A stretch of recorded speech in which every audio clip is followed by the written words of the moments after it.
Releasing Trauma is sponsored by the Global Association for Trauma Recovery. The Global Association for Trauma Recovery is a social impact organization serving as a resource for survivors and their families, dedicated to facilitating change by spreading trauma-related awareness and thus creating a more trauma-informed world. Learn more at gaftr.org.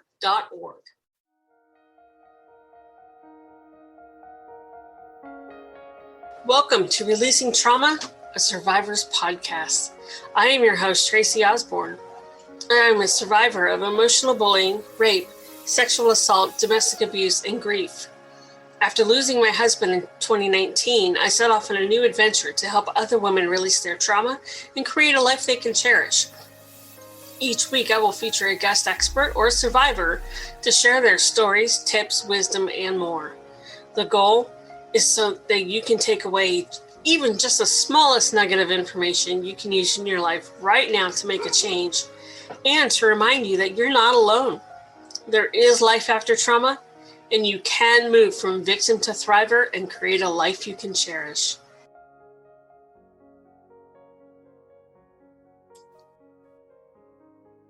Hi, everybody. Welcome back to the show. I am your host, Tracy Osborne, and with me today is Emily Thiroux Threatt, and we are going to be talking about overcoming grief and, coming out of the fog. So, Emily, thank you so much for joining me on the show today.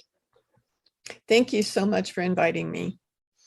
I think at some point in our lives, everybody is touched by grief. So, for me, this is just one of those topics that we can't talk about enough. Because there's so many different types of grief and so many different ways you can heal from it. So this is an important topic for sure. But before we dive into that, why don't you tell us a little bit about your story? I would be happy to. I have lived a very rich life with many, many experiences. And in that time, I've dealt with lots of loss. And I have come through it mindfully in a way that I can stay centered and be happy in spite of all the loss and grief. My most recent losses were my sister died, and I had two husbands die. Oh, goodness. And after the first husband died, I never dreamed that I would be with anybody else because it was just too hard. We'd been together 22 years and we had a great marriage, and I just couldn't see a reason to be with anybody else. I never felt unmarried to him. It wasn't like getting a divorce and then you're single. I always still felt like I was married. And so that made it hard to move forward into another relationship. Sure. And I was kind of surprised when I ultimately did, and grateful that I allowed myself to do that and had another very wonderful relationship. And in that relationship, a couple of years before he actually died, he knew that his days were numbered, and he wanted to return to Maui, where he had lived many years before I knew him. And so we just sold our house in California and moved to Maui. And it was quite a big experience to do that. And we got to spend 2 years together here on Maui before he ultimately transitioned. And after he left, I was kind of wondering what I possibly was supposed to do with the rest of my life. What was my purpose now that had happened? And I started writing about it. I've taught writing at the university level for many, many years. And so writing comes naturally to me. And the more I wrote, I wasn't writing for anybody else to read. I was just writing to explore my feelings and what I was experiencing and what I should be doing and all these things. The more I wrote, the more I discovered that I was finding ways that I was writing that could help other people deal with their grief. So I did. I didn't know that many people on the island yet because I'd been spending most of my time with him. So I created a meetup group and just told people, if you'd like to learn to write about how to deal with your grief, come on over to my house. And people did. And it was amazing. I formed a nice close group of friends, and we did very well with that. until a pandemic, and they couldn't come to my house anymore. Right. So I took it online. I still do it every Saturday morning. I do a Zoom session with anybody who wants to come to do little writing through grief practices, and it's pretty powerful.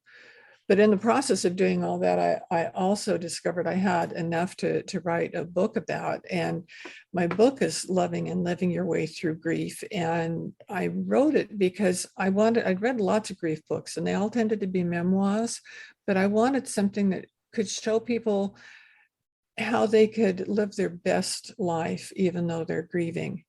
And I used lots of my examples in the book, but also examples of other people and how they deal with their grief, and talked lots of different topics. And at the end of each chapter, I have a practice that they can do to actually help themselves work on dealing with their grief.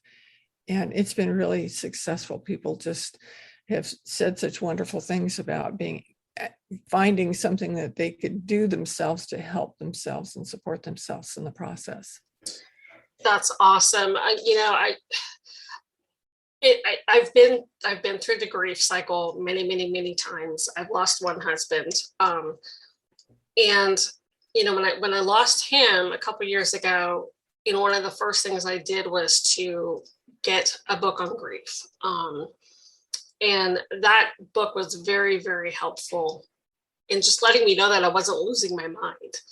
Because you have those days where the widow's brain, the brain fog, that did I put shoes on? I have no idea what I'm doing. What am I supposed to do now? So it was nice to know that everything that I was experiencing and going through was normal and natural, and I wasn't on my way to a loony bin, even though I thought I was.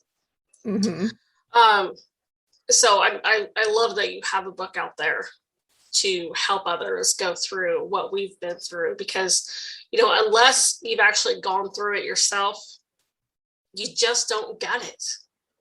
That's right. There's no way I could have helped another widow deal with their grief until I experienced it myself.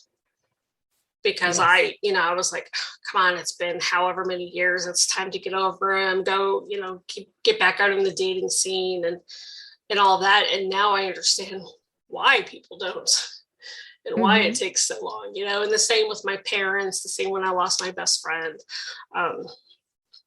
different types of grief. So, Emily, you've lost two husbands. I can't even fathom that. What are some of the things that you have learned on your journey when you were writing and, through talking with other people? What are some of the things that you have learned to help come out of that brain fog? For me, it was something that I started learning before Ron died. And that was in our relationship, in our time together, we focused very much on living in the moment.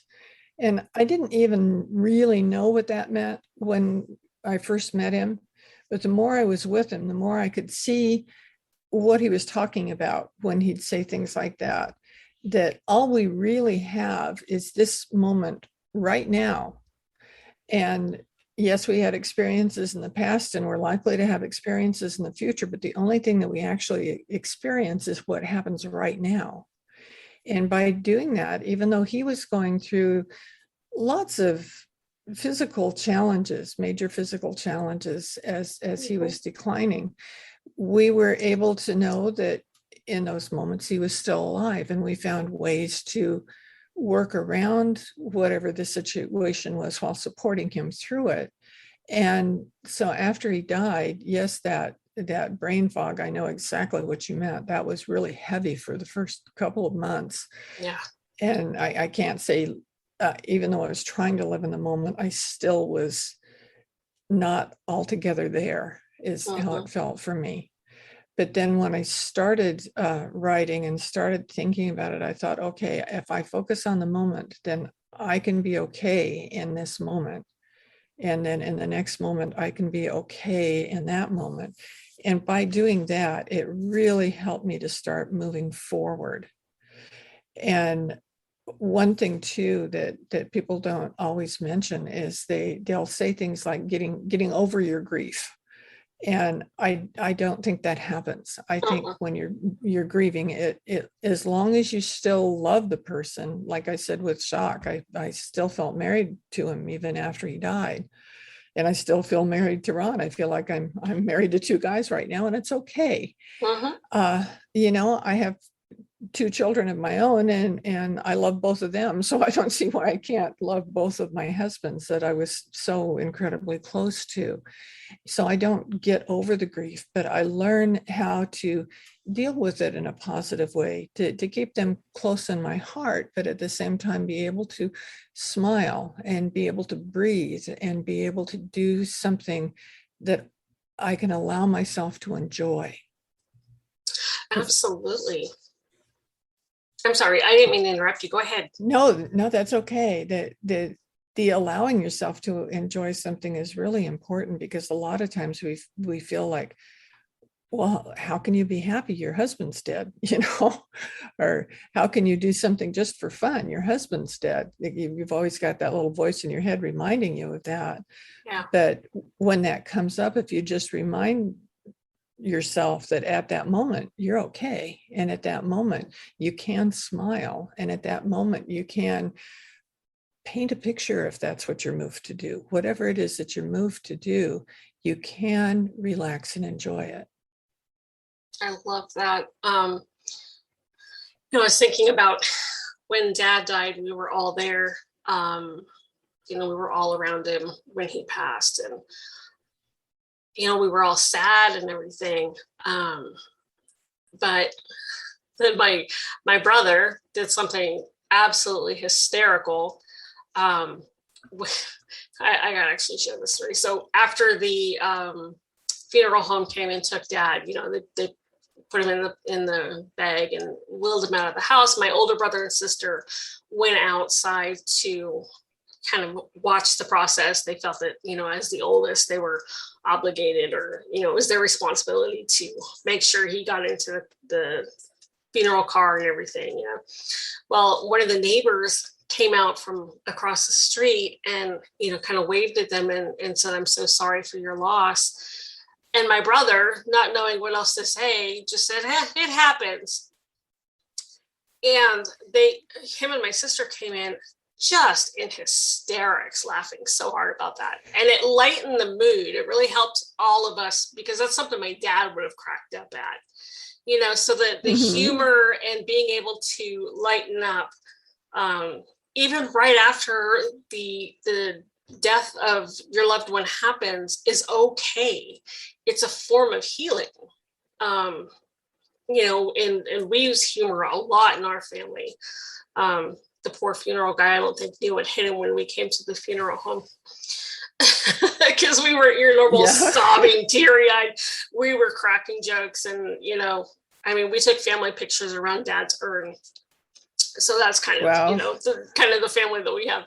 But it was a way for us to get closure. It was a way for us to continue to still be close to him, because we knew that he'd be right there cracking jokes with us. So it was very cathartic, very healing. That's right. And I love that. And it brings to mind that grieving should be a no judgment zone. We all do it on our own terms, and it's nobody else's business. Yeah. What works for me might not be what works for you. And if you want to do something like we had a ash scattering service for Ron that absolutely amazed me. One of my friends had arranged it, because I didn't know how to do things on Maui yet. I didn't have connections, and she lived here the same amount of time, but she already knew everybody on the island, and she set it up, and it was absolutely amazing. And I kept being in awe of what was happening, because though we hadn't had a chance to meet that many people on the island, everybody, and he still had friends from when he lived here before many years ago, but every one of them came, every one of them. And our doctor came, our gardeners came, Our housekeeper came, That's great. the caretakers for when he was sick came, and they all brought paper bags full of flowers that they'd picked out of their yards that we took with us when we went out on the canoes out into the ocean to spread the ashes. That was all with all these beautiful flowers. I didn't get flower arrangements at home, but boy, those flowers were incredibly valuable to me and incredibly beautiful. So it was so different than anything that I had explained before. The men who officiated the service did the whole thing in Hawaiian, in traditional native Hawaiian garb, and the hakale around his head. And he came over at one point and knelt down next to me and whispered a bunch of stuff in my ear. And I have no idea what he said, but I couldn't have been comforted any more than what he said. And it was just an amazing experience. And I thought, this is so different from funerals that I've gone to before, where I just sit there and cry. And this service, I was in awe and amazed by the beauty. And it made it easier for me to get through that particular time right then. I love that. That sounds amazing. And, something that I have found with my own grieving, with both my parents and all that, is that every loss is different and we grieve differently. I didn't grieve my mom the same way I grieved my dad. I didn't grieve my husband the same way I grieved my parents or my best friend. It was all very different. And that's okay. Like you said, this is our personal journey and it's nobody's business how we do it. That's right. Absolutely.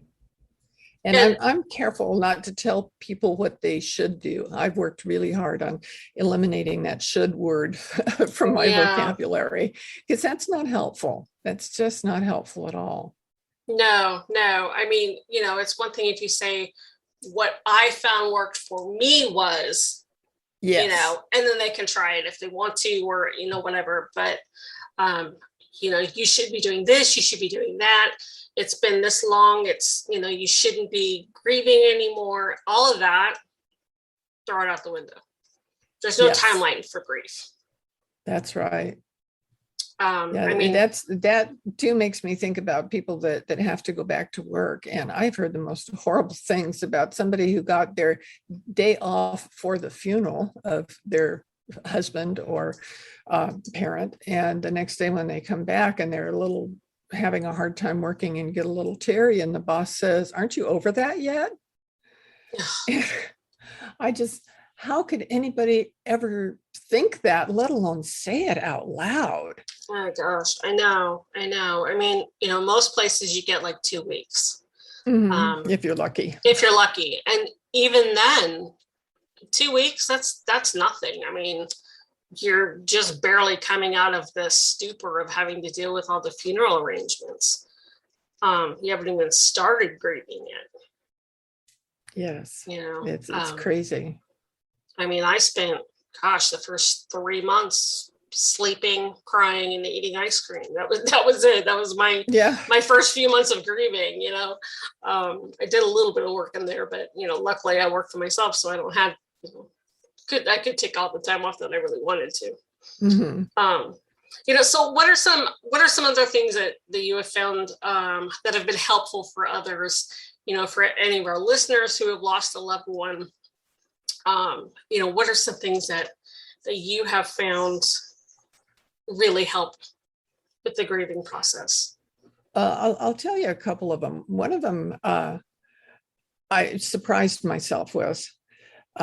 Jacques died in February, and when New Year's rolled around almost a year later, I still was trying to figure out, I'm just not getting any place. I'm sitting by myself most of the time. I would go to the university and teach and come home and sit on the couch. And it wasn't like I was watching TV or even reading. I just couldn't motivate myself to do something. And so I decided, since it was New Year's, I was going to make a resolution and I was going to keep it. And I was only going to make one. I didn't know what it was going to be, but I only wanted to make one so that I could promise myself that I would keep it. So I meditated on it. I thought about it quite a bit. And what came to me was to accept invitations. And I thought, that's crazy. Nobody's inviting me anyplace. I had been very social. We had been a very social couple and well known in the community and did lots of things. But once he died, I wasn't getting any invitations anymore.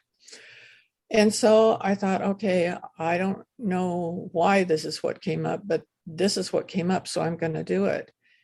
And as soon as I did, not like the next day, but shortly thereafter, invitations started coming to me of things that I never dreamed of before, that I was very surprised about and grateful for. One of the first ones was I lived in a community. It was in a very big county, and there was one newspaper that served the whole county. So it was a big newspaper, a big deal. And they invited me to be on their editorial board. And if I hadn't made that commitment to myself, I would have said, why are you asking me? I'm not doing that, But I had made the commitment. So I said yes. And it was a year-long position. And I had amazing things happen during that year that I served on the editorial board.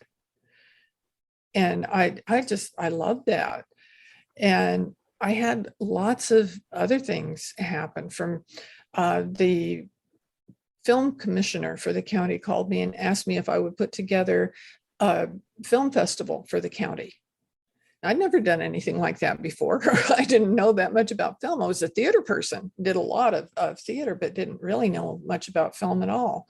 So it was a big learning curve, but I threw myself into it and learned so much. And it was a really amazing experience.